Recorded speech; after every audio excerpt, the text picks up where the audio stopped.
ಪ್ರೀತಿಯ ವಿದ್ಯಾರ್ಥಿಗಳೇ, ಈಗ 28/2/2026 ಮುಂದಿನ ಶನಿವಾರದಿಂದ ನೀವು ದ್ವಿತೀಯ PUC ವಾರ್ಷಿಕ ಪರೀಕ್ಷೆಯನ್ನು ಬರೆಯೋಕ್ಕೆ ಹೊರಟಿದ್ದೀರಾ.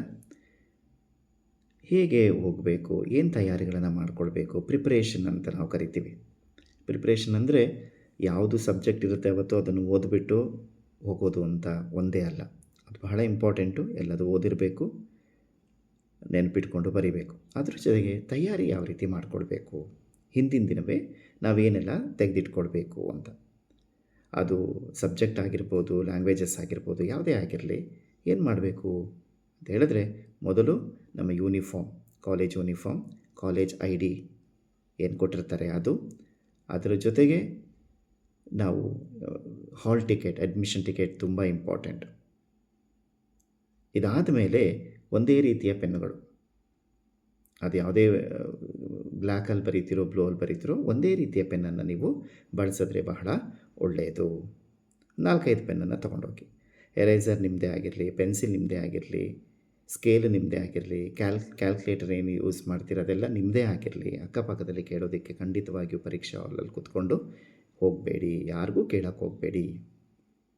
ಯಾಕೆಂದರೆ ಯಾವ ರೀತಿ ಏನಾಗುತ್ತೆ ಗೊತ್ತಿರಲ್ಲ. ಅದಕ್ಕೆ ನಮ್ಮ ವಸ್ತುಗಳನ್ನು ನಾವೇ ತೊಗೊಂಡೋದ್ರೆ ಒಳ್ಳೆಯದು. ಯಾವುದೇ ಕಾರಣಕ್ಕೂ ವೈಟ್ನರನ್ನು ನೀವು ಇಟ್ಕೋಬೇಡಿ, ಅದನ್ನು ಬಳಸಲೇಬಾರ್ದು.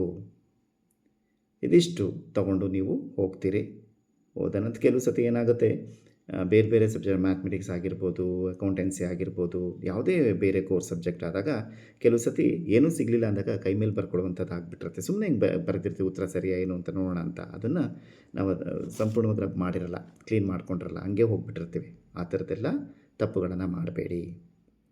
ನೀವು ಹೋಗಿ ಪರೀಕ್ಷಾ ಹಾಲಲ್ಲಿ ಕೂತಾಗ ನಿಮ್ಮ ಸುತ್ತಮುತ್ತ ಏನಾದ್ರು ಚೀಟಿಗಳೇನಾದ್ರು ಇದ್ದರೆ ಅದನ್ನು ಖಂಡಿತವಾಗಿಯೂ ತೆಗೆದುಬಿಟ್ಟು, ಏನು ಇನ್ವಿಜಿಲೇಟರ್ಸ್ ಬಂದಿರ್ತಾರೆ ಅವ್ರ ಕೈ ಮುಂಚೆನೇ ಕೊಟ್ಬಿಡಿ. ಕ್ವಶನ್ ಪೇಪರ್ ಮೇಲೆ ಯಾವುದೇ ಕಾರಣಕ್ಕೂ ಏನನ್ನು ಟಿಕ್ ಮಾಡಬೇಡಿ. ಅಲ್ಲಿ ಬಾಕ್ಸ್ಗಳನ್ನು ಕೊಟ್ಟಿರ್ತಾರೆ, ಅಲ್ಲಿ ನಿಮ್ಮ ರಿಜಿಸ್ಟರ್ ನಂಬರನ್ನು ಮಾತ್ರ ಬರೀರಿ. ಆನ್ಸರ್ ಶೀಟಲ್ಲೂ ಅಷ್ಟೇ ರಿಜಿಸ್ಟರ್ ನಂಬರ್ನ ನಿಧಾನವಾಗಿ ತಾಳ್ಮೆಯಿಂದ ಬರೀರಿ. ಕ್ವಶನ್ ಪೇಪರ್ ಕೊಟ್ಟಿದ ತಕ್ಷಣ ನಮ್ಗೆ ಇದು ಬರುತ್ತೆ ಅಂತ ಟಿಕ್ ಹಾಕ್ಬಿಡ್ತಾರೆ ಕೆಲವರು, ಅದು ಕೂಡ ಒಳ್ಳೆಯದಲ್ಲ.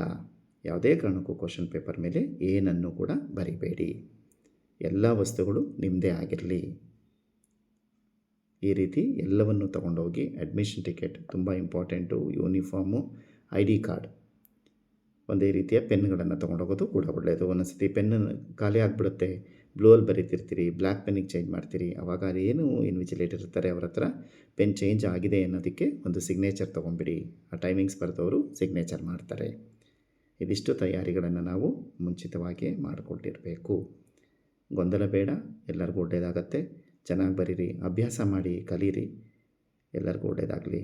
ದೇವರೆಲ್ಲರಿಗೂ ಒಳ್ಳೇದು ಮಾಡಲಿ ಅಂತ ಪ್ರಾರ್ಥಿಸ್ತೀನಿ. Thank you.